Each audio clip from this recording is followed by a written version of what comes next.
Well, welcome to a very special episode of the Sabastian Show. I'm excited to interview Eric Worre, my friend.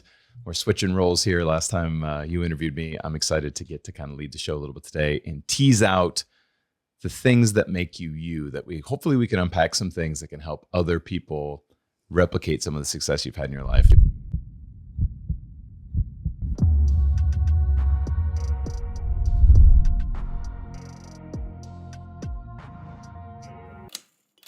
No secret sauce though, right? No magic pill. I think we'll probably get to. But what are the characteristics, the mentality, the thought process that led you to where you are? So love it. I'm excited. We're gonna have some fun. I also see you learn about a lot about people what they choose to put on their shelf, and I always pay attention to that. So you have to be a Minnesota Vikings fan. I am a Vikings fan, which means I've been disappointed since the day I was born. Right. And yet you stay there. The draft is tonight. Yes, the draft is. Hopefully they will do something. What are you thinking? You pay attention enough to know. Please, God, grab a quarterback, get us something. Do some miracle. I just keep thinking about the movie Draft Day and some miracle happening where everything falls into place. But we'll probably end up getting a cornerback or something. Right. Yeah. Standard. The AP was quite the pick. Yeah. Back in the day. Yeah. He was good. We've had tremendous, most amazing superstars in the history of the game and never win. So I got Justin Jefferson. I drafted him as a rookie in one of my dynasty leagues. And Smart. He's killer. He's been a little injury last year. Sidestepped you, but yeah, at the wrong time. But he's a stud. So yeah. I'm a Hawks fan from Seattle, obviously. So we had a huge coaching change this year. So I'm eager to see who we draft in the first round, whether it's a quarterback or not. But there we go. So were you born in Minnesota then? Born in Minnesota. Yeah.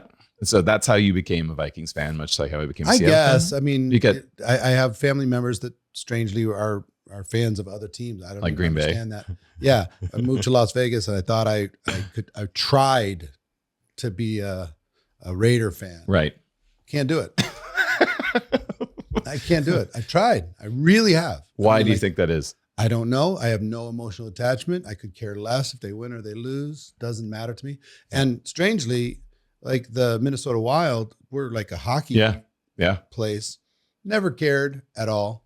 But I'm a Las Vegas Golden Knights super fan, fanatical. Well, see every single game every year. And they won the cup, 2 last years? year? Last year, yeah. So it's like that kind of helps. We're going to try and repeat. Yeah. So, I mean, who knows? I mean, I'm a contradiction. Yeah. So you grew up in Minnesota. When did you leave Minnesota? How long were you there for? I was born there, grew up until I was 9 years old in Detroit, Michigan. Yeah. And then my father moved back to Minnesota when I was 9, fourth grade. Stayed there most of my life and had stints in Arizona, stints in Dallas, but most of my life before we moved here to Vegas was in Minnesota. Yeah. Minneapolis area, kind of grew up in the country to start, but eventually made it to the big city. So did you move around a lot as a kid? Not really. No, I mean, my dad sold real estate when I was a kid, did well, worked with a company called Alexander Hamilton in Detroit, Michigan, made good money, did well, and converted to Christianity when he was in his 30s. And from that conversion, my uncle had a church that he had started in a house in Minneapolis that had turned into a thing back in the big revival movement of the 70s. And so that was the Jesus culture, Jesus movement? The Jesus movement, that the church was called a Jesus People Church. Yep. And so my dad decides to move us all over and start a church camp. Which is just a hell of a pivot, I'm guessing. Yeah. Truly. Sold everything. We loaded up the car and drove over from Michigan to Minnesota, and he started this church camp out in the middle of the woods. So he's crushing it as a real estate agent in Detroit. Mm-hmm. And you said you left when you were 9, so you're fourth grade. Yeah. And he decides, hey, we're going to start church camp. Yeah. Were you practicing Christians before that, or? Not really. I mean, my grandmother had been trying to convert the whole family for forever, and was successful. eventually. ultimately Yeah. with everybody. God bless the grandmas. She was they won't give up. Prayer warriors. She was the ultimate salesperson. She was selling Christianity every day, all day, with love in her heart. Yeah. So you got around her, she was going to pray for you loudly. I'm a third generation pastor's kid. Oh wow. Yeah. Didn't go that route, obviously, but Yeah. or maybe Different not, ministry. Yeah, different ministry. Yeah, exactly. same. But I know it well. I actually have a degree in biblical studies, so I studied church history for a bit. It's fascinating. It was an interesting conversation there. Yeah, I believe it. Even from the tree of good and evil, both of us. I'm guessing. Yeah. Yeah, I just talked about that. That's so interesting. But so that's a bit of a pivot. You moved from Detroit back to Minnesota. Now I've heard salespeople twice. Your dad was in sales. Grandma was the king of sales. Yeah. Queen of sales. Did you always want to be in business? And what was it like seeing your dad? Real estate's kind of an entrepreneurial venture. It's probably more entrepreneurial than not. Insurance, you mean? Yeah. Or he was in insurance. They said yep. real estate. Okay. I might have, but Alexander it was Hamilton insurance. Yeah. Okay. I might have said real estate, but I had no desire to be involved in any of that. I wanted to either be an athlete, or I wanted to be an astronaut, or I wanted to be in show business or something like that. That's what that was my hope. So sales wasn't on the list. Business wasn't on the list. What sports did you play? All of them, average. I wasn't exceptional at any of them, but I had aspirations to be amazing at all of them. Yes. And I was a little bit too slow and a little bit less coordinated as my other friends, but I played everything. What was your favorite? Football. Yeah. Played linebacker and center. Yep. So that still good memories, still fun. That was great times back in team sports. Amazing. So one of the rites of passage, I think one of the things that's missing in our society for men, and I spend a lot of time, I have a heart to help bring out the masculine, but we don't have a lot of rites of passage anymore for men, right? From boys to men, that transition. I think sports is one of the ways that we get that. And not probably coincidentally, a lot of high performers I find in business, especially on the sales or anything where there's usually performance metrics that are being tracked on, tend to have an athletic background. Not all of them, but many of them. It's like they were naturally competitive at sports. They like sports. Not that they necessarily, became professional, but it was part of their background. Yeah. Did you find that sports helped you at all in framing your world? Or how did it impact you I'm going forward? Extraordinarily competitive. Right. I got that impression. For sure. I always wanted to play with the older kids. If the adults were playing a game, I wanted to be in on it. I was ready to go all day, every day. I was ready to play. I kind of have this core belief that there's hanger-outers and there's gamers. Yep. Right. And if there's a cocktail party in the neighborhood, there better be a pool table, right? Or there better be darts, right? Or bags or something. Because if I have to sit around and talk nonsense with people that are having conversations that have no purpose, I am so out. Yep. I will put a good face on for as long as is polite, and I'm out of there. I'd rather be by myself. So I've always been looking for a game. Yeah.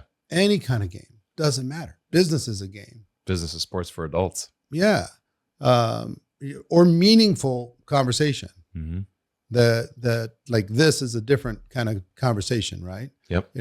Among peers to be able to say, okay, how can we talk about ideas that will impact matter? Matter to me, matter to somebody else. What's an idea that I can remember or take and share with somebody else and make a difference? Were you always that way?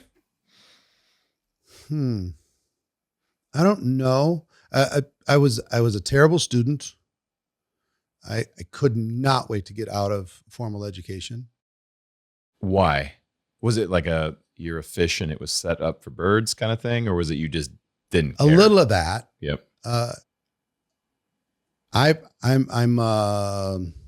didn't learn in the way that education was set up. Surprise, surprise. Half an hour, 40 minutes at a time. Now we're going to pivot and we're going to talk science. We're going to pivot. We're going to talk about language. We're going to talk about history or whatever. If they would have taken 3 months on mathematics, It just stayed there. and just stayed there, Yeah. I'd have been fine. And then 3 months on science and 3 months on language or whatever. That the way it was structured lost me completely.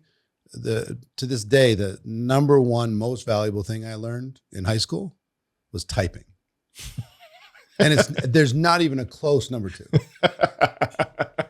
Truly, swear to God. I was for those teachers out there, and it's kind of ironic because I'm something of a teacher now.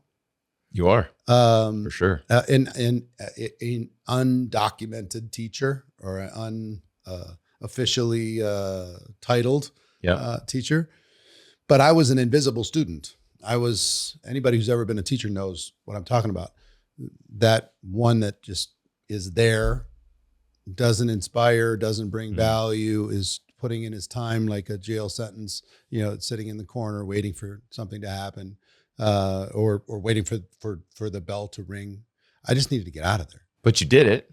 I did it. Why? I did what? Went to school? Was it that important to your parents? Was that a message you heard at home, or why did you? You hear this story, it's going to go on your permanent record and all this nonsense. But I did the minimum to play sports. Yep. And get out of there, which was a 1.8 GPA. Yep. Just enough. That was 1.8. That's how I graduated. So my high school, matter of fact, we had to do some negotiating at the end.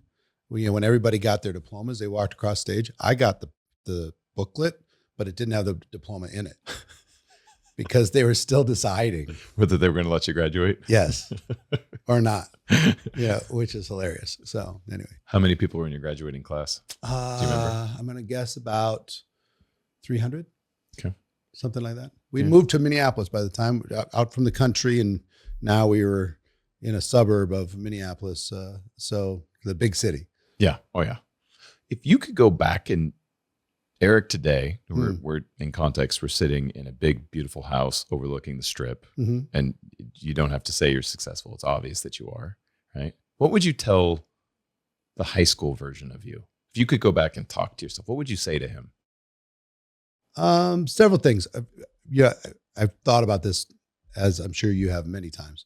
I wouldn't change anything. Right. Why would you? It was all part of the journey. It all served me. It was all happening for me.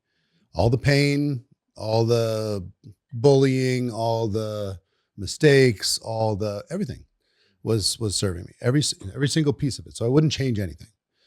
One thing that I would go back and tell, I'll just say it to somebody else then. Yeah. Is don't take shit from anybody. Not a single soul. If you believe you're right, don't take shit from anybody. I don't even care if they're bigger than you. I don't care if they can put you in the hospital. They're going to have to keep putting you in the hospital. I mean, now, if you're in a dangerous situation, be aware of your environment. Yep. But if you lived you grew up where I grew up, I would have looked at every single bully and just say, you're going to have to do it every day until you're kicked out of school. So I wouldn't take shit from anybody. That's one. But I want to hear more, but I want to stop you. Go. Why? Because taking shit has a psychological toll. But now looking back, right? That's the teenage version of you. I'm guessing you're in your 40s, maybe your 50s. Yeah. Somewhere in there, right? Yeah. You got 20, 30 years of history now looking back and going, oh, I know for certain. Don't take shit. Why? Why would you tell yourself that? Because it's completely unnecessary. You don't have to. If you are a product, don't be an asshole. Right. Don't be a jerk. Don't be a dick. But stand up for yourself. If you're a good person and somebody else is treating you poorly, do not take that shit. Even if it's somebody in authority, it's somebody in power. Just what's the consequence of taking that shit? Psychological toll. Which does what? What's the fruit of that over a lifetime? It reinforces a weak image of yourself. That identity. Yeah. That is something that will not serve, that you will have to deal with at some point.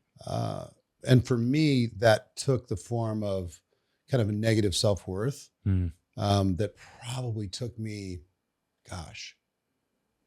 25 years to realize. 25 years to finally, and I'm still working on it, and part of this I think is okay, because this need to prove yourself that came from that. It can serve you. It can help you in some Of course. cases. Yeah. It like I say, I wouldn't change anything. It's all happening for me. Yes. But if my life would be the same, which it couldn't be, again, we're back in this loop, time loop, is getting a hold of your own self-worth, just a healthy self-worth, not a out of line. Right. A healthy self-worth is so important for the value of your relationships, the value of the work that you do, the contribution you can bring, the kind of human being you can bring, all of that stuff. And if you lack it, it'll show up in the strangest places and in blind spots that you can't even see. And it'll keep repeating. Literally blind to them. Over and over and over and over and over and over and over. And it'll keep happening to you. And people are like, this just keeps happening to me. Like a fly hitting over and over and over and over. And there's so many things that kept happening to me. I thought I had overcome it because I was an achiever. I could earn. I was an earner. Yeah. I had a title. You can't out earn trauma. You can't out earn a lack of self-worth. Can't do it. Yeah. So isn't that wild? Yeah. Interesting. Right. I've had clients that are worth hundreds of millions of dollars and they still are trying to gain dad's approval or some punk kid that hurt them when they were in school. Yeah. Like, wow. And they still feel it. You're like, no amount of money makes that go away. Yeah. It can help you with the tools to get rid of it though. Yeah. Or acknowledge it, help somebody else with it. I mean, I think it served me for my own. It drove me in some ways at different phases of my career. We can talk about that at some point. Yeah. As far as psychologically, I had 4 distinct phases of my career. But on the other side, it helps me recognize in others where they're at and how to help them go to a better place if they want to go there. And ultimately, the way I frame that is the battles we win, we don't just win for ourselves. 100%. Right? We're able to help other people. Yeah. And I think that's the beauty of it. It's like, it's not just for us. So I think the most important thing we can do for the people we love is be committed to our own personal development. Yeah. Right? That's the greatest gift we can give them because it elevates everyone. Well, and the people we love, it's an interesting thing. Because what I've learned is having your desire is to be able to use the experiences that you had to help the people that you love the most, but they're the people who can hear it the least. That's why they're the final boss battle. You're right about that. Where you can really help is somebody who knows of you. Yeah. When you can help quite a bit is somebody who has become a student by choice. Yeah. Wow. Can you help them? Yeah. When somebody has so much familiarity connected to you by family or close long-term friendship or whatever, familiarity breeds contempt ultimately. Yep. And it sounds like cliches and it sounds like, but it's true because right. Unless there are caveats to that, but I agree with you.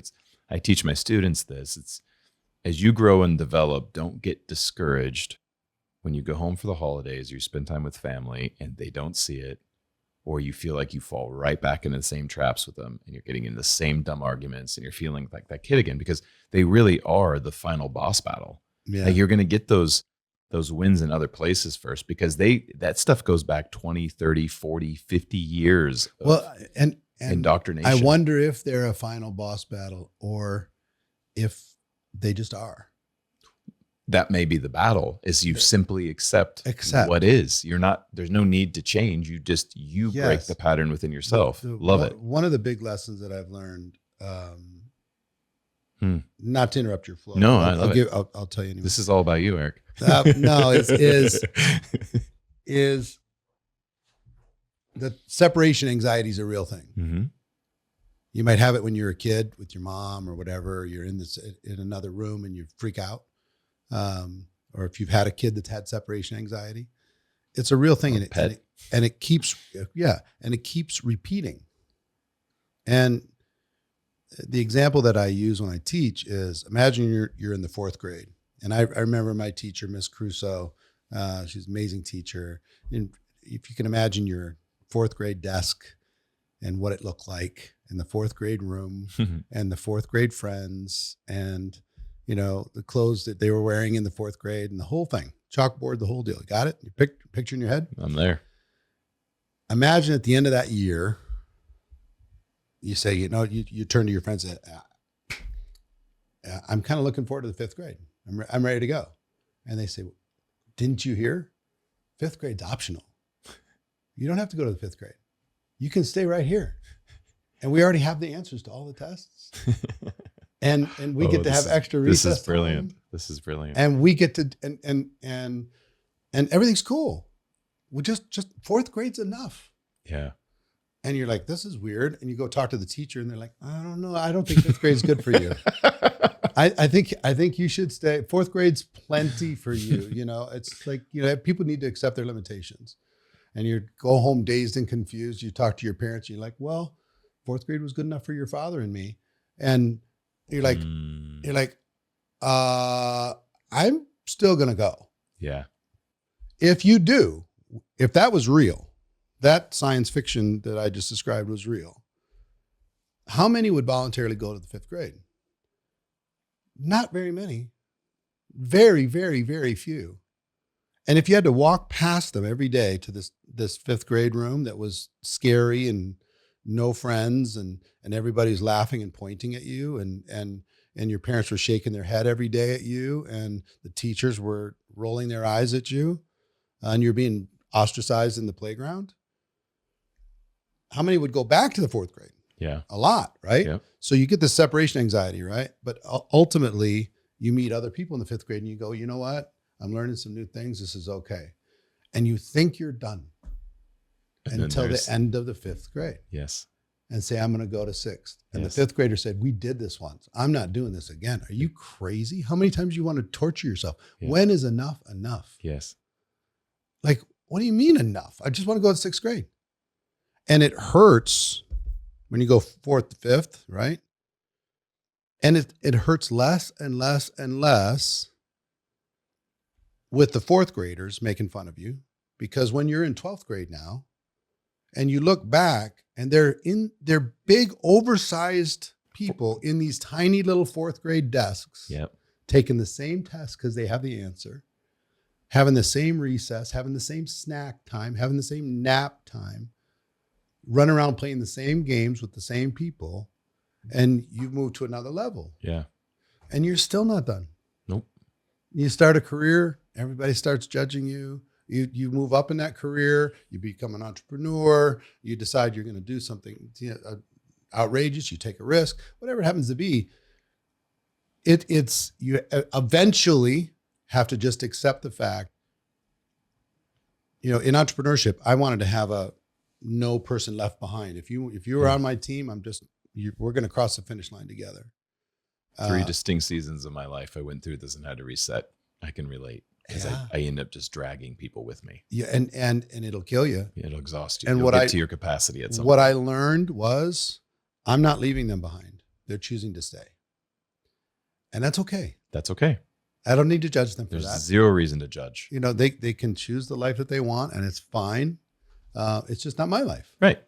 So I'm not going to accept judgment either. Correct. I'm not going to judge them and I'm not going to accept judgment. I'm going to live my life the way I want to live it, and with a smile on my face and love in my heart, and let people have whatever opinions of me or of the situations they'd like to have. There's so many ways to go with this, but the analogy is brilliant. and so easy, I think, for everyone to get, because that's a life experience if you've chosen the path of growth. Yeah.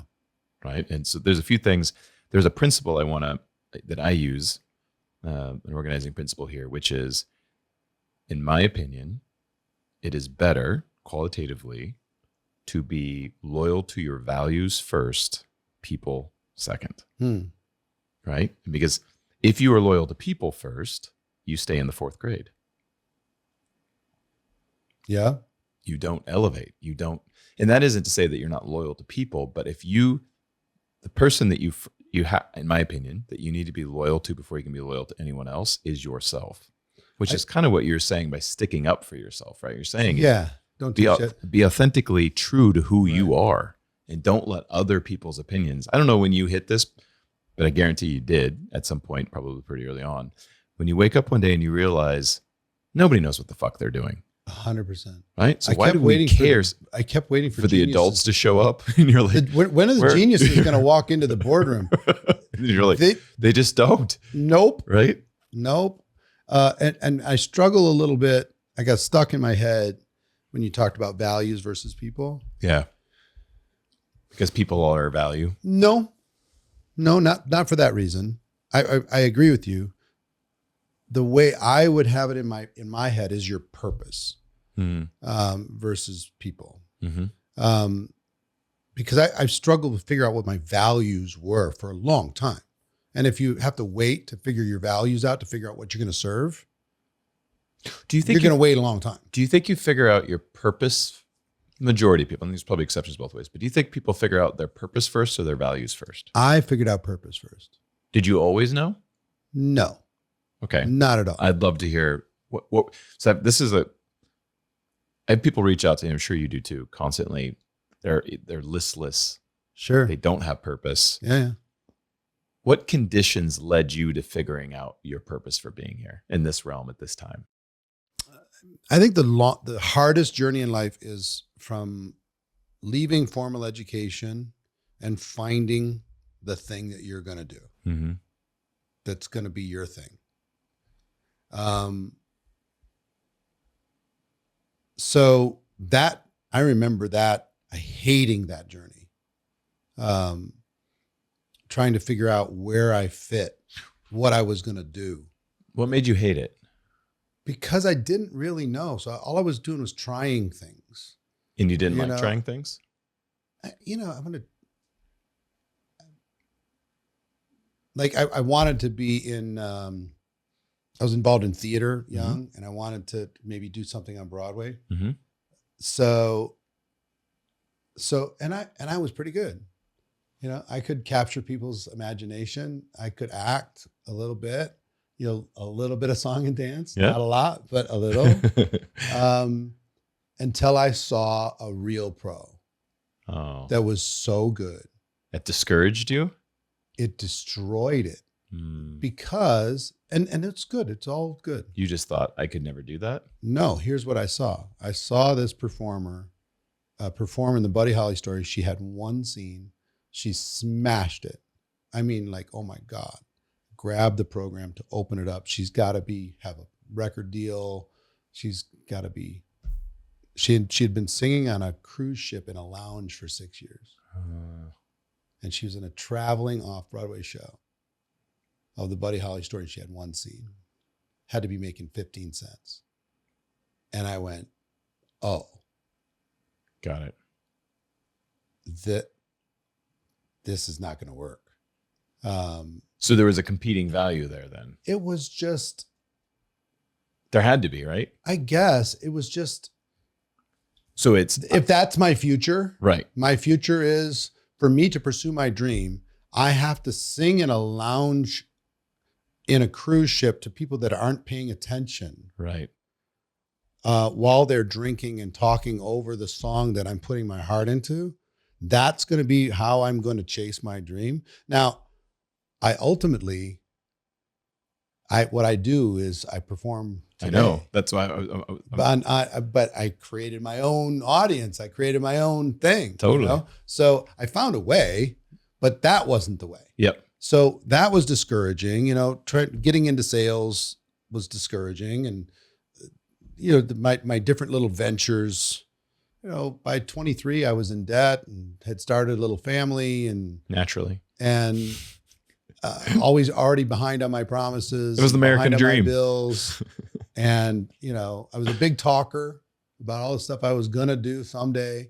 Didn't really have a work ethic. I had viruses in my mental computer. And one of them was, I'd rather get away with something than earn it. I'd rather look for a shortcut. I'd rather figure out a way. And I also wanted people to pay me more first and then I'd work harder. Right. So that doesn't really work very well in the business world. Nope. So I have no college degree, no skills really, no abilities that are marketable other than a big talker. And so there I was, behind in everything. So you're 23 years old, in debt, have a family. Yep. And I imagine you're not aware. You're now aware. Were you aware of the fact that you were a big talker and that you'd rather get away with things than actually put in the work? No, I was more a professional victim. Yeah. Not my fault. Nobody will give me a chance. Nobody will give me a shot. Yeah. Pay me first. This stuff keeps happening to me. Yeah. Where did those... So your dad was in sales and in around business. So you saw a model, and it sounds like he did. He did well. You did well. Yeah. Yeah. He's always been a great salesman. So you saw some model of success. Yep. What was the story that kept you from it in your early age? What was your story about you? This is all, the reason I want to come back to this is all story of identity. Yeah. Your story of self is what you're manifesting in your world, right? Right. I was a professional underachiever. Why? I don't know. Lack of self-worth, maybe. Lack of discipline. Wanting to be the star on the football team, but not willing to go lift the weights. Like I needed to. Yeah. In order to be able to perform the way I needed to perform. One thing I was really, really good at was starting over. I'd just rip a new page and start over and something else. And I'd have some pride. I left this ocean of unfinished things. I want you to paint this picture because I want to pivot to what changed, but there's a lot of people that can oh my gosh, relate it's to so many. I've counted up. I had 18 jobs by the time I was 23. You bounced around a lot. 18 jobs. I did everything, single thing you can do at minimum wage. It's funny that you say, and this is worth pointing out, right? This is a common accusation of Gen Z, but it's safe to say you're not part of Gen Z. No, right? I'm not part of Gen Z, but so maybe it's not a new behavior. For me, I had a high expectation of what I was going to do and a low tolerance for the process to get there. So I would describe that person as the lazy, ambitious person. Yeah, maybe. I expected for sure I'm going to crush at something, but in the meantime, I'm working at Denny's. Right. In the meantime, I'm selling peanuts at the Metrodome. Okay. I want you to go back to that person. What do you tell that person? Obviously, we're not changing anything because where you ended up, why would you change anything? But what would you tell that person if you were coaching that person today, that younger self, that younger you? Because I guarantee you there are lots of people that feel just what you just described. Sure. So what would you tell that person? Be world-class wherever you are. Be excellent at what you do. World-class. Whatever it is. If you're pouring drinks, making popcorn. World-class. Yeah. Smile on your face. You put a smile on your face and never complain, you will be promoted. Yeah, top 2%. 100% just by that. Yep. You show up, you do as you're expected. It takes so little to differentiate yourself from the mass that are hiding. Brilliant. Yep. So little. Yep. So be amazing. If you're amazing at anything, you will get all the opportunities. You're right. right? We have an athlete, not to make light of them, but somebody who's good at putting a tiny little white ball in a tiny little hole will make hundreds of millions of dollars simply because they're good at it. Yep. That's humanity. I mean, remember the movie Napoleon Dynamite? Mm-hmm. And he's complaining because he can't get the girl. Mm-hmm. I don't have any skills. Remember? Oh, yeah. I don't have any baking skills. I don't have any nunchuck skills. He's trying to come up with some skills, something. And he finally came up with, he could dance. He had to dance at the end of the movie. He finally found something he could do. Right. So I didn't have any skills. All I had was talk. So you develop skills in the real world. Eventually. Of course. Eventually. It took quite some time to let go of blame and being a victim. So let's fast forward to that. So you're in your mid-20s. You're 23. Your story is very relatable to a lot of dudes in their 20s. Is it? Oh, yeah. In the sense of like, hey, I'm in my 20s. I've started a family. I'm not further ahead financially. I will tell you, starting the family was a wake-up call. Good. Because I could sleep on the couch. Yep. I could sleep in a tent on the beach. You didn't want to bring the pain home. No. Now you have to be a provider. Now you have to, life gets real. Don't want to speak for you, but it's safe to say that's not a recommendation to go start a family to get your shit together. No. It's unfortunately not everybody's triggered the same way, but no, because some people they'll spiral from that. Yep. But Pressure gets for me, the pressure was good. Yep. So I had a mentor, one of the first mentors, first people who believed in me outside of my family that didn't have to, Mm-hmm. you know. And my father had moved back to Minnesota, and he had went to a high school reunion and met somebody from his high school graduating class, a guy by the name of John Joyce is his name. And John was a millionaire, sold insurance and that did well, had his own agency and all this stuff, and really rough upbringing, you know, kind of a tough guy. And my dad converted him to Christianity and they became best friends. And John, every time John was around me, every time he was like, this kid's got something, this kid. And my dad is like, you know, kind of cringing. Eric, are you sure? He's kind of cringing. It's like, let's not get carried away, John. You know, let's not encourage this behavior because I'm just talking. I'm telling John my big dreams and my big, you know, ambitions and all this stuff. So, but he was just like, this kid, you know, so through a series of circumstances, they ended up starting a real estate firm together. And they needed somebody to show the houses that they were buying in the 80s. They were buying them by the dozen, which ended up being a very, very bad decision. Early 80s, yeah, that'd be tough. It was, double interest. It was bad. Yeah. 10% was like a good interest rate. Yeah. And they needed somebody to show the houses because they didn't have a license. They needed somebody to just run around, and they had like 80 homes and somebody to help buy and sell. So I wasn't doing anything, sitting on the couch in between stuff. So, you know, they sent me to real estate school and I got my real estate license and I started working for them. So 1987, okay, my first year selling real estate, I made $45,000. But the problem was I spent 60. Okay. And I didn't save any money for taxes. This is my first 1099 money. Yeah. Classic. Okay. So I borrowed money from different people. I took loans out because I was going to get a closing for sure. And this was January and, you know, tax time's coming up and I'm stressed out and I'm freaking out. And John came to my desk one day and said, hey, I think I have a way for us to make some extra money. And I'm like, well, I'm interested, whatever it is. So we drove to this guy's house and I got introduced to network marketing for the first time. And initially I said, no, I'm not interested. They said they were going to do it anyway. So I said, okay, I'll do it with you. So that started me on the journey. So you 45,000 in 1987 isn't a bad wage. Good money. Right. You just were poor with the management. No, it was terrible. But you knew you had a skill at that point. No, right? No, I didn't have a skill. It was was just layups. built in. It was just layups. It was all built in. Okay. Like Eric, Go there's somebody waiting for you at that house. Go over there. Go sell it to them. Somebody else. Bring the paperwork back when you're done. They did all the heavy lifting. They just needed your license. They needed somebody to do the, run around and do the stuff. Yep. So I wasn't building any self-esteem from that. It's so John gets into network marketing. You were like, and my dad, both.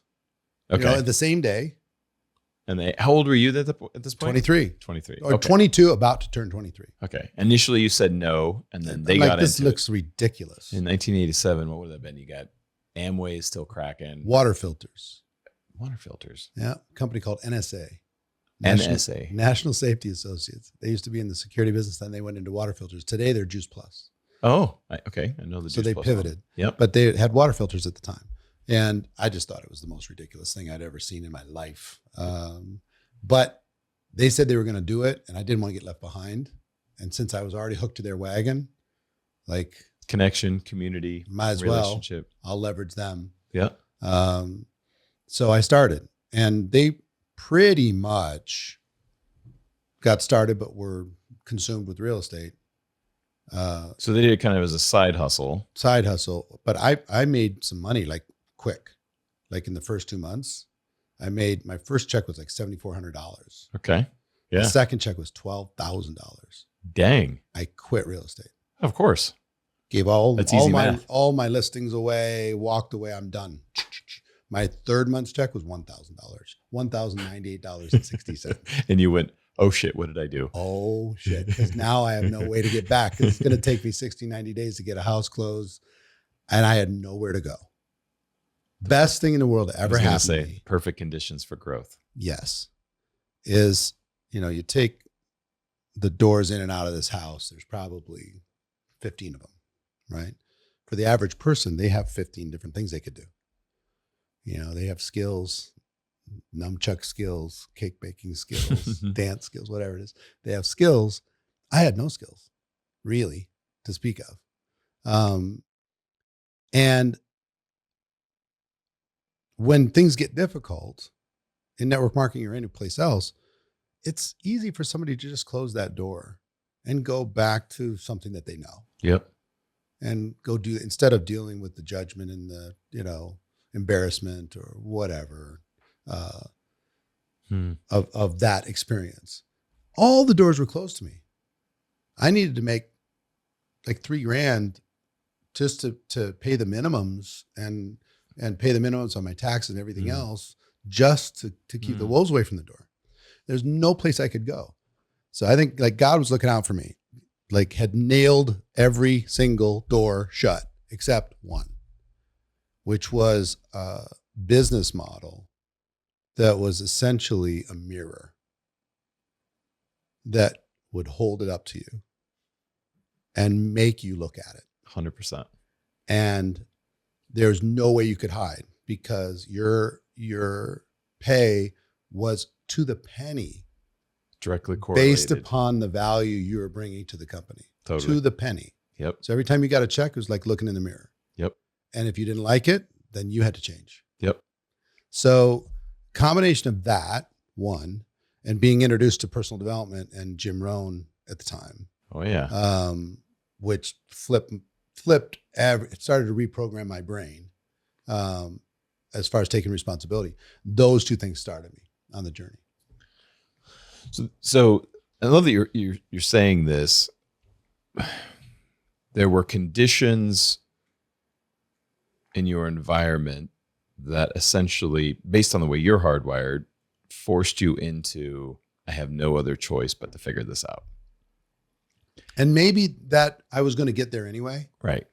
Maybe that was going to happen, whether this opportunity showed up or not. Or another one. But I do know people that still haven't gotten their shit figured out. Well, that's my They figured out a way to earn. perfect. That's but what I they're want to not get to. happy. It's like the point though is that you decided I'm going to do this. No. The point was I had no choice. Okay. At least I felt like I had. You felt like you had no choice. You could have just. Because everything in me wanted to blame the company and the people who enrolled me. Naturally. And the product. They say it sells itself. Liars. The product's sitting right here. Yep. And the stupid people, the lazy people that I got in my team. And I wanted to blame Minnesota. People are freezing. Nobody wants to, go to work when it's freezing. I blamed everything. But when I was done bitching and moaning, there I was. Right. It didn't make anything better. Didn't solve any problems. Change anything. I mean, it wasn't like I could convince a teacher in high school that I really did the term paper and they lost it. Yep. And they'd give me a B- or something, just maybe, because maybe they did. Maybe I did lose it. Yes. But that wasn't going to, I couldn't bullshit my way through this. I had to I had painted by my actions and my lack of discipline. I had painted myself into a corner. The only thing that was looking out for me is I had a vehicle. Yeah. And the vehicle for me, thank God, was a vehicle that almost forced personal growth, because you can only make what you are in that business. Your income might take a lucky jump, but if you don't grow to what that level of income is, You won't the income sustain will it. come back down to the level of person that you are. Yeah. That's not true in other cultures. You can sit and get seniority and be the worst teacher in the entire district, but if you've been there the longest, you have the most tenure, and you're probably going to get paid the most. Yep. If you learn how to play the political game. Well, not in this environment. It's a pure meritocracy. So I think there are exceptions, but overall that's business. I guess. Yeah. It's like starting from the ground anyway, without anything. Versus employee. Right. Yeah. Yeah. And I would say, I was reminded just a few days ago, don't disparage all employees. Fair. Yeah. That was a fair critique. Yeah. Because I was like, employee-minded people and entrepreneur-minded people. And they're both important. They're both important. Yeah. They both serve a purpose. Yes. Different roles. The best employee-minded people think of themselves as entrepreneurs. I call them intrapreneurs. Yeah. Just a they're word the play. CEO of their Department, job description. Yeah. Or whatever they're, yeah. They Exactly. think of themselves as a CEO. They're in charge of that. And that's when I talk about it, that's what I'm referring to. Entrepreneurship as a mentality more than a position or a title. Correct. Versus employee, which is I get in here at 9, I check out at 5, and I'm done. Yeah, because the illusion is there's less risk as an employee.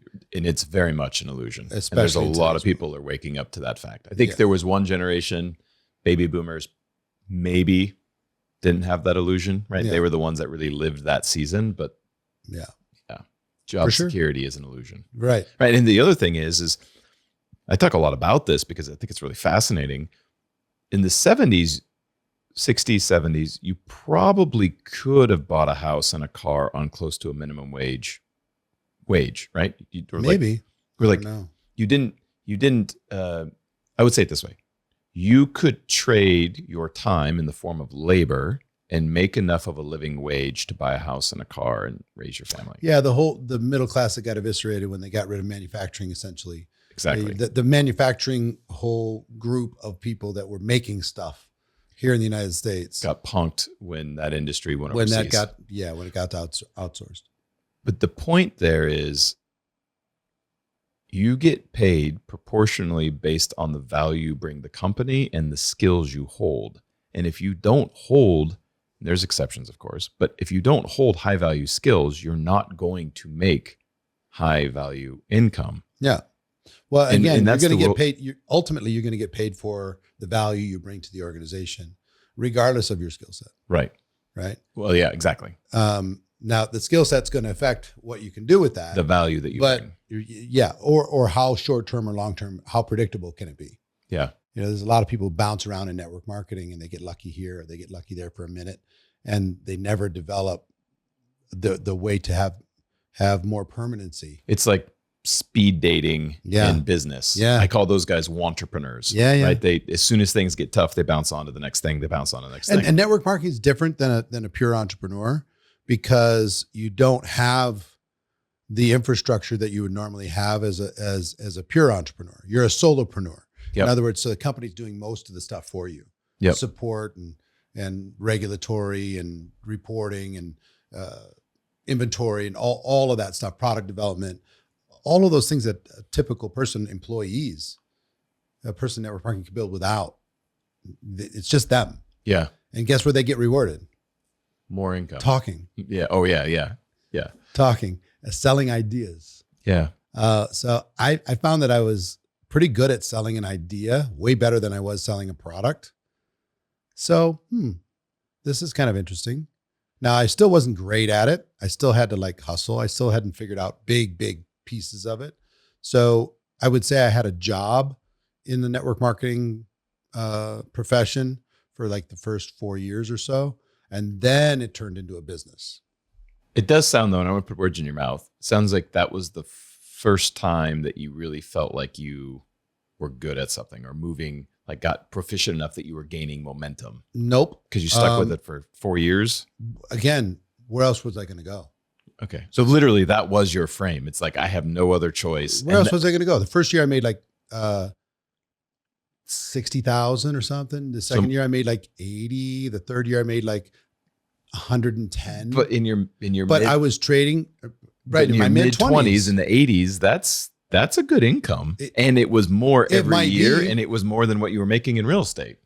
Of course. Right. So that, right. And guess how much of it I spent? All of it. Every penny. Yeah. Guess how much debt I was still in? And it was at 1099. So you weren't of saving. Course. Yeah. Of course. Brutal. So I still hadn't learned those lessons. But you were showing a proficiency in something, though, I had right? shown that I could be an earner. Yeah.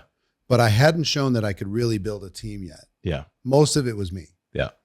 So you hadn't figured out leverage, but you had addition. Yeah. I learned how to sell and recruit, but I did not learn how to duplicate or lead. Yeah. And that happened between year 3 and 4. Okay. There's some really good stuff in here. You said you had 4 major seasons in your career. Yeah.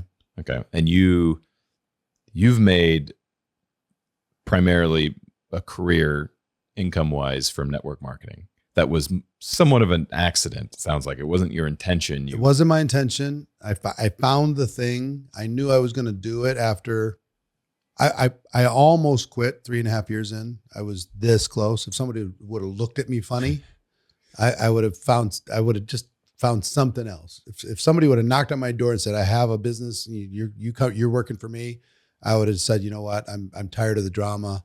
I'm tired of pushing this rock uphill. Sign me up. I'm ready to go. Yeah. I wanted relief. Yeah. From carrying the weight of it all the time. But then made a decision, right? To become world-class. So you made a decision. Yeah. 3.5 years in. Yeah.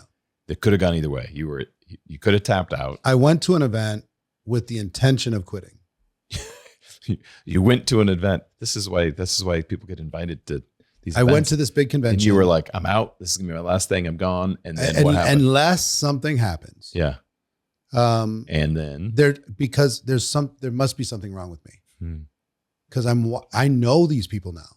I've been there for 3 years and I'm watching these idiots walk across stage. Making a whole bunch of money. That I know more than they know. Yeah. And they have these huge organizations. It looks like it's effortless and it's just super annoying now. Yep. You know what I mean? Yep. Every time they burst into tears and thank their team, I just want to punch something. I was so mad. But I remember the night before the convention, I literally was convinced that there's something wrong with me.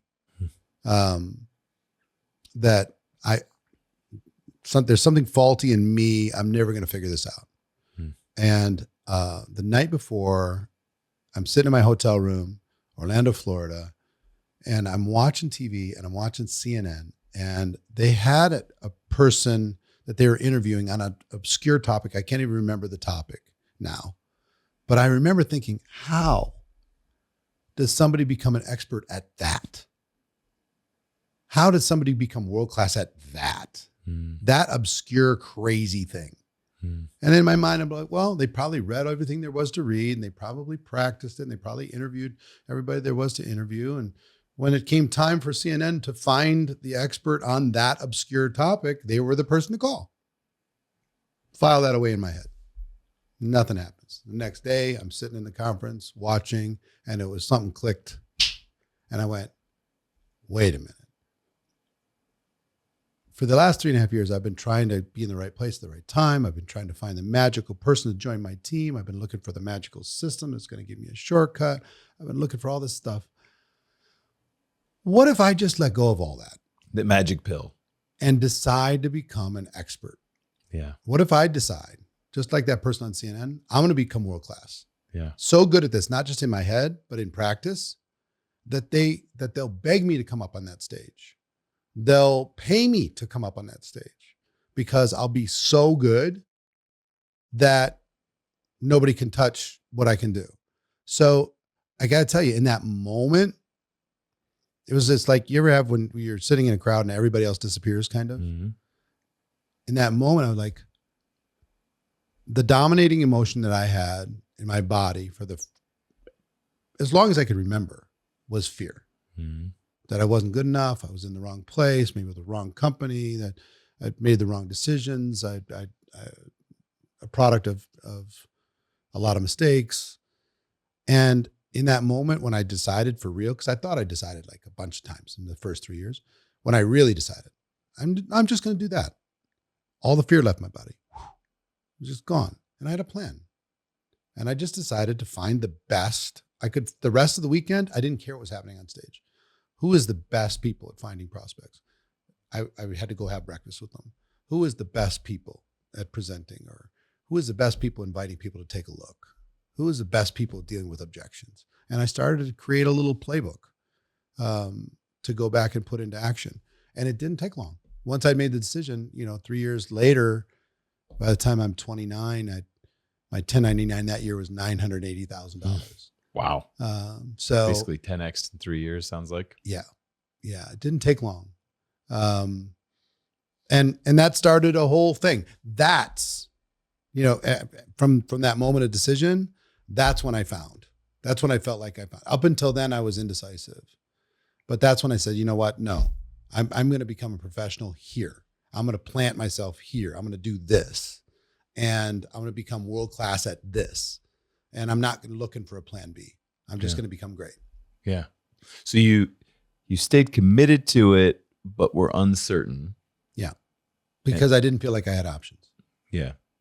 And you went through this period of thinking something is wrong with me. Why are all these guys getting on stage? And this is a comparison was a killer for me at the time. Comparison is a killer for lots of reasons. I've learned to use it. I've learned since that they say comparison is the thief of joy. I think if comparison helps you, then use it. Right. I fundamentally. And if it hurts you, don't ignore it. Yeah. Just compare yourself with you. Yep. That's fine. But don't never compare. If there's somebody that's going to cause you to play bigger. Right. I've been comparing a lot in the last 3 years with my peers, some of my friends that are playing way bigger than me. And you're like, they're pissing me off every time I'm in the room. Yeah. You ever get in a room that's so big that you just need to be quiet? Yeah. Oh yeah. Just be quiet. If you're not finding yourself in those rooms, then it's probably time to be look quiet around. and listen. Yeah. I love coming home pissed off. Yeah. After those interactions, be like, okay, I'm in playing small. Yeah. So I love that kind of comparison. But at the time, comparison inside of that stuff, because I couldn't feel like I could figure it out. I would say, and brilliantly articulated, and one of my favorite things to ask people is it serving you? Yes. Well, then keep doing it. Right. And if it's helping you, if it's helping you get to your goals, do it. You may outgrow it at some point or may not be useful to you anymore, but it's the ability to use a tool and lay it back down that I think that keeps you from getting stuck. Well, can I please push back on that a bit? Mm-hmm. There are things that were serving me in the moment that were bad for me if you would have kept doing them. Right.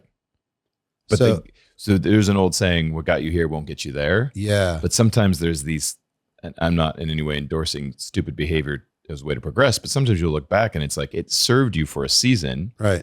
That's why you kept doing it. Right. But as you grow, you eventually get to a point where like, if I'm going to go any further, this has to change. This is as far as this tool or this mindset or this thought process is going to take me. Sure. If I'm going to go any further, I'm going to have to abandon these. Let me give you the 4 stages that Please, I went through psychologically. Okay. My first stage was I was a faker. I was a big phony, big loudmouth, whatever. And it was obvious. I was a cheap salesman, essentially. Even in school, I was selling my lack of doing homework to somebody who didn't care.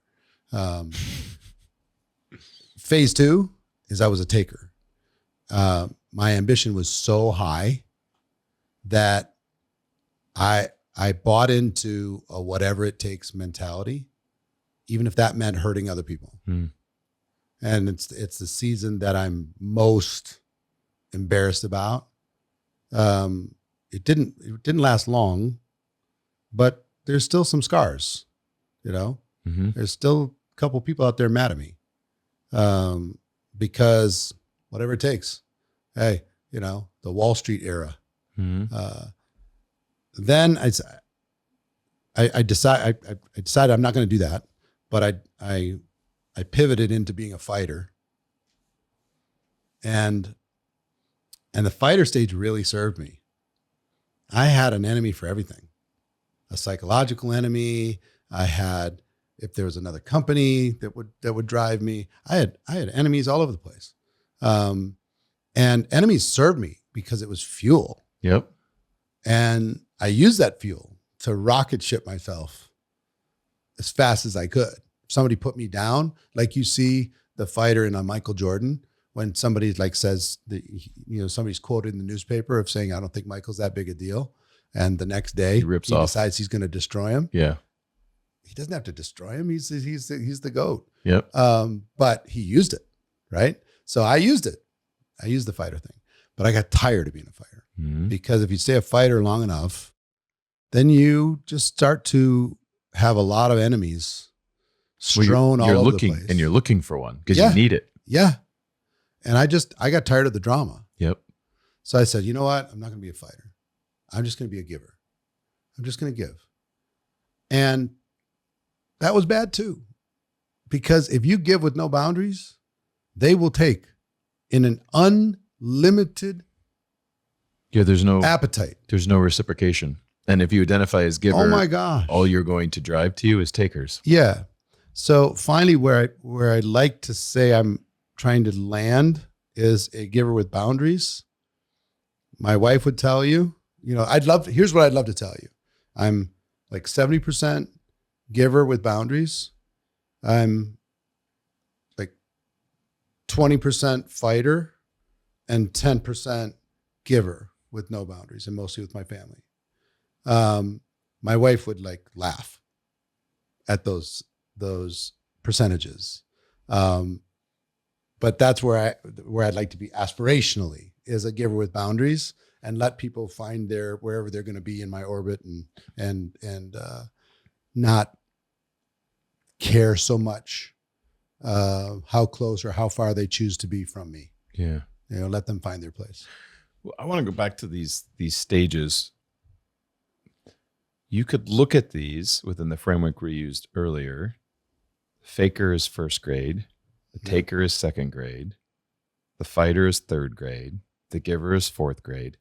From a consciousness standpoint, those are all elevations in consciousness. Every one of them, right? You would know better than I would. Well, this is literally the word. I was just knowing, I was looking at consequences and going, you know what? This sucks.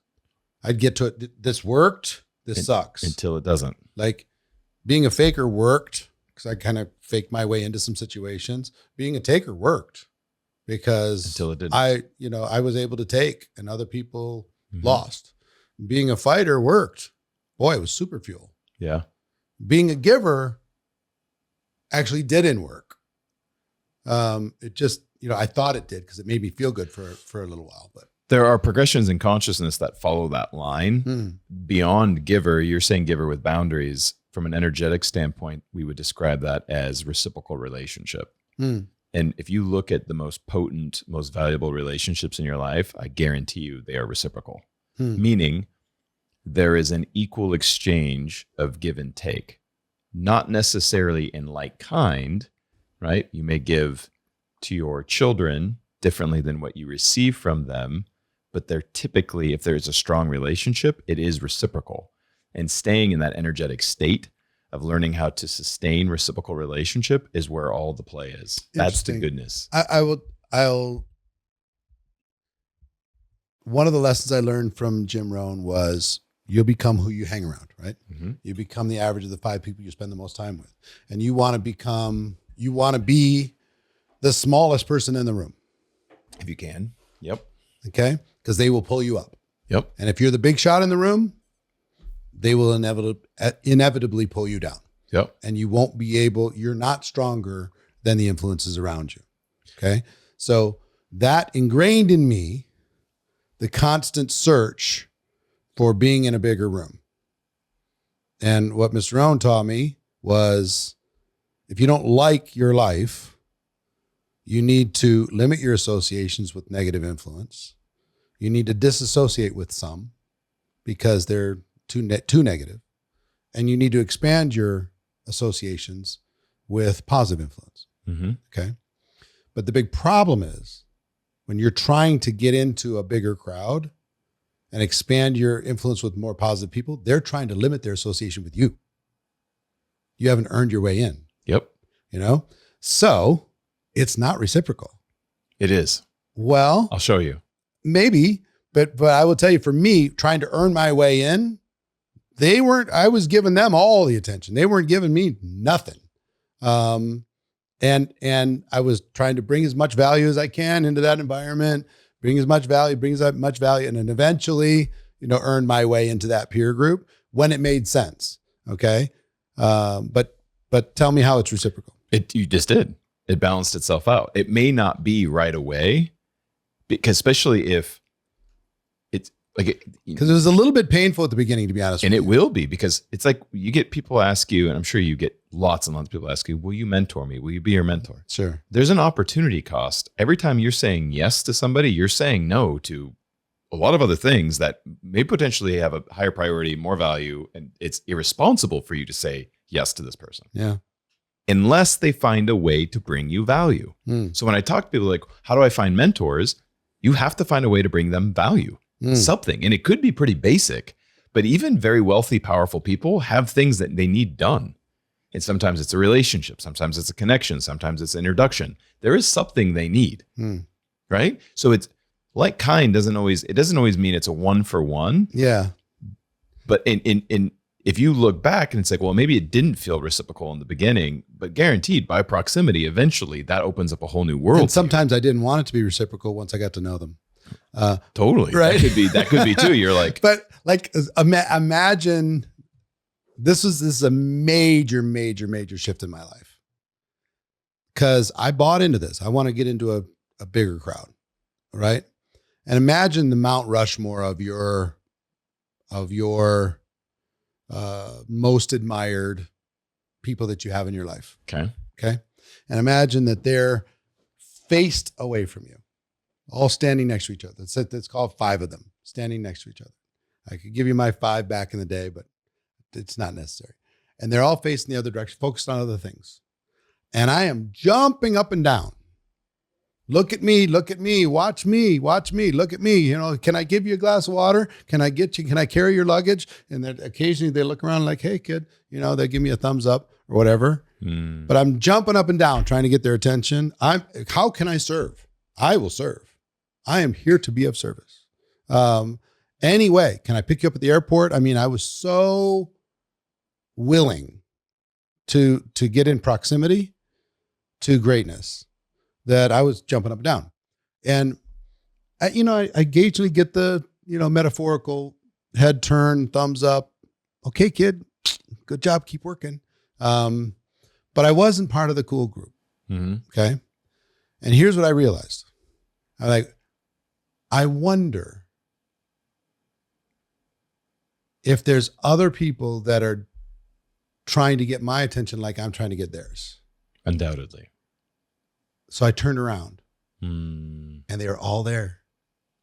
And I said, I'm just going to pour myself into them. Beautiful. And when I did that, those guys turned around. Totally. And I said, the kid's doing it. He's not trying to be in the cool group. He's serving. Yes. He found his place. I went, I didn't, nobody told me that was the way, service to others. Yes. And serve your tribe.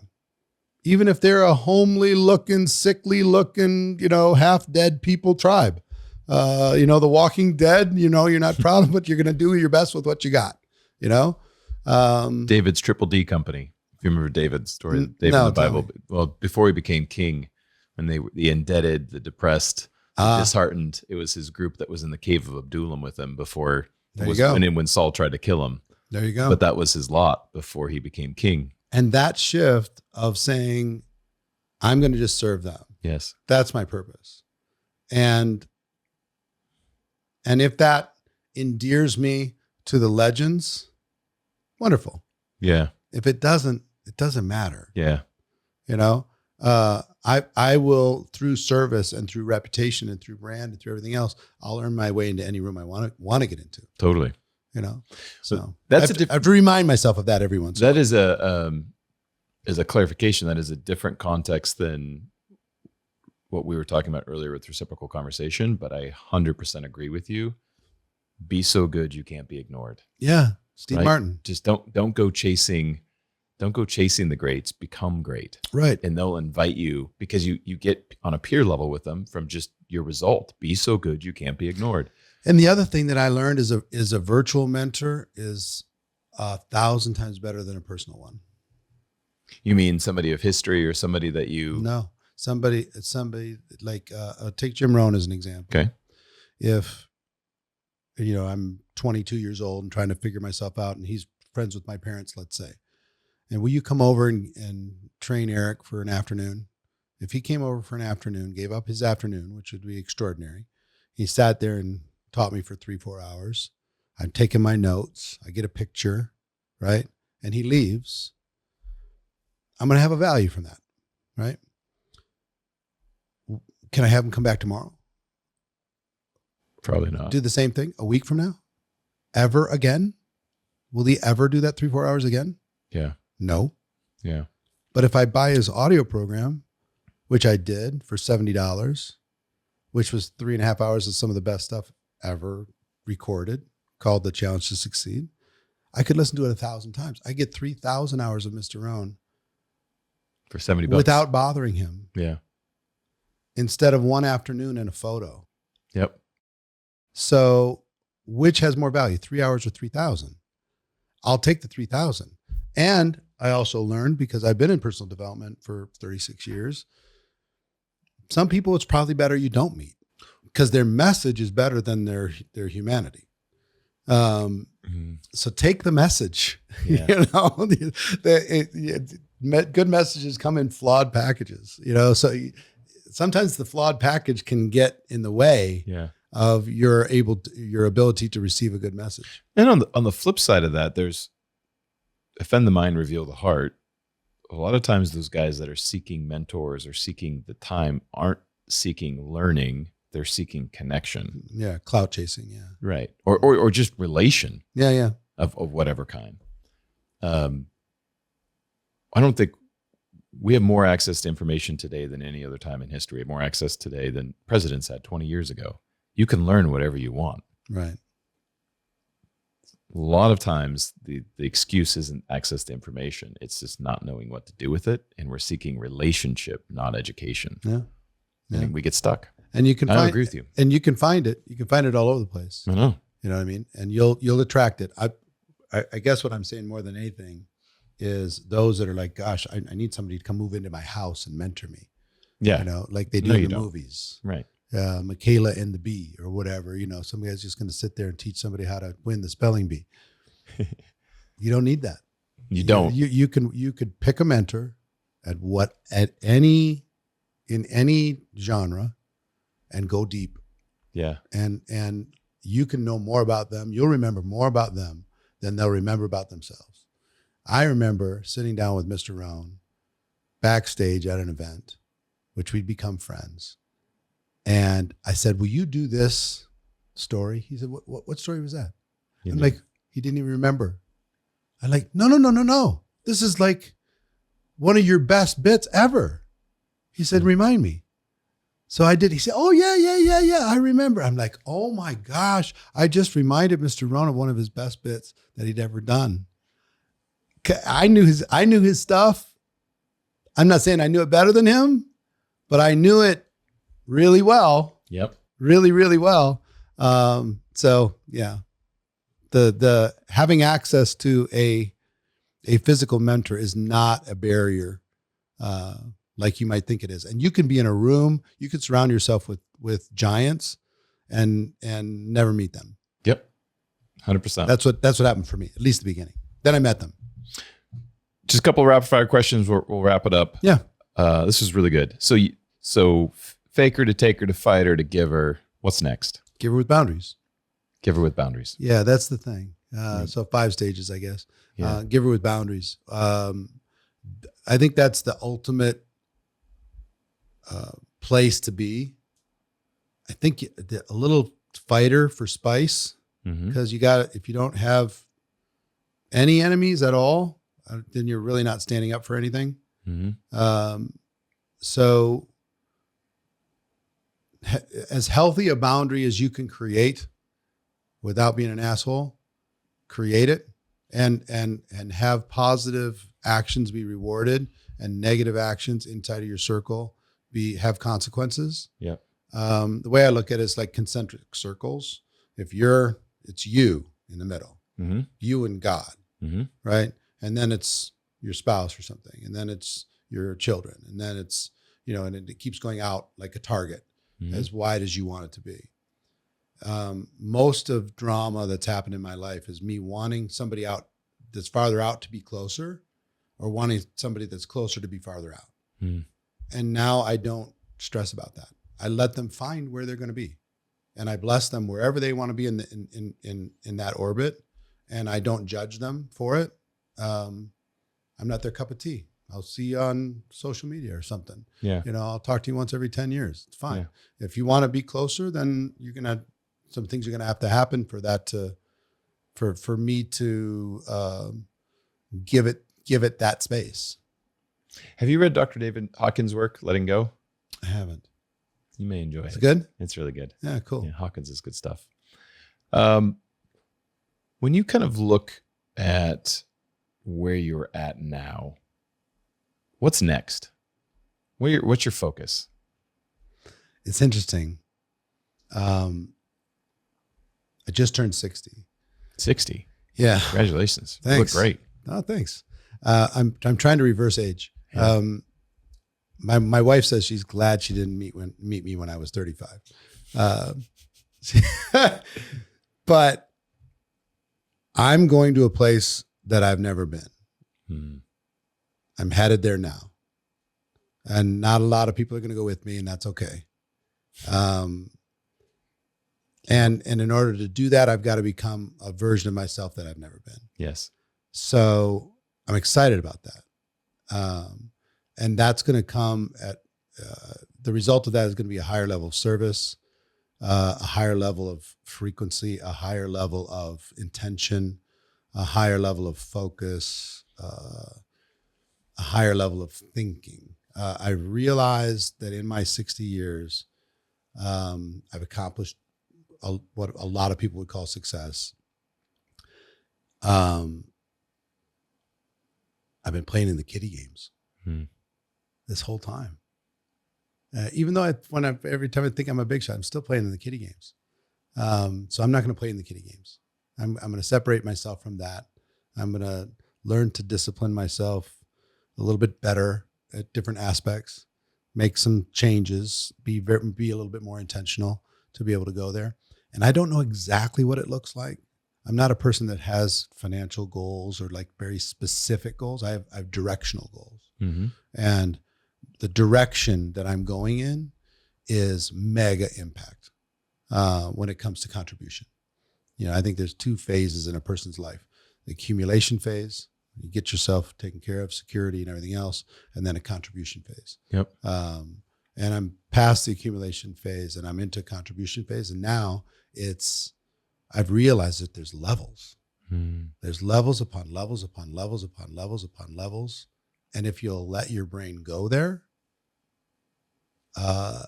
it's as close to infinite as maybe is even thinkable. So it's the infinite game. Yeah, Yeah. So from where am I going? That's where I'm going. What is it going to look like? I don't know, So but it's going to be amazing. you're grading your next level on impact. Yeah. Contribution Yeah. is my word, but impact. Sure. Yeah. Sure. Yeah. Which in my opinion is the highest level of. And it could be on a few people. Yeah. Like Jim Rohn wanted to be the person that influenced the few who influenced the many. Yeah. I want to do that, but at the same time influence the many. Yeah. I want to do both. So at a grand scale, and have a good life while I do it, and enjoy my kids and enjoy my grandkids, live as healthy a life as possible. Like I just recently made a change. Like I don't do work before 11 a.m. with rare exceptions. What are you doing in the morning? It's all taking care of my health, all of it. I'm doing the whole everything. Everything is get up and take care of my body, doing all the protocols, doing all the fitness stuff, doing everything. And my day starts at 11 o'clock. Beautiful. And that's new. That just happened. There's rare exceptions if there's somebody in the other side of the world that I have to do something for. But it has to be for a very, very good reason if it's before 11 a.m. I love it. I love it. A couple rapid fire questions. We'll wrap it up. I appreciate it. This has been awesome. What do you hold as true that you would consider controversial or unpopular? I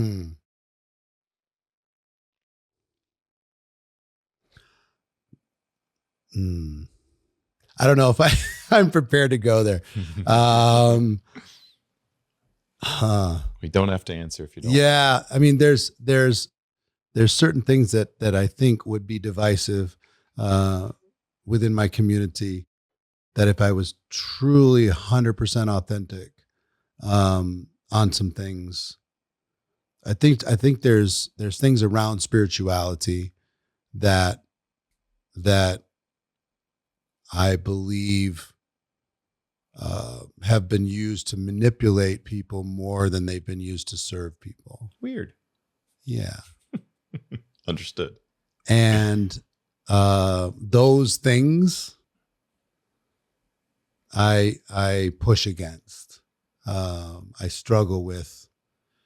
I understand those that have bought all into the exact whatever belief system that is, in my opinion, manipulating them, which they in turn repeat on with others from their children and everybody else. But I'm not buying into that, whether it's being bribed in one direction or threatened in another. I think you should do good because good is good to do. Yes. And that doesn't mean that the principles that are found in religion are not universally amazing. I just think that they've been used as tools by man to hold power over other men and women. And that's annoying to me. Yep. Well, you tiptoed through that. We'll have to have another podcast where we talk more about that. But that sounds like a fun topic. And just based on what you're saying, I would agree. Yeah. I would agree. You had a billboard downtown Vegas. What are you putting on your billboard?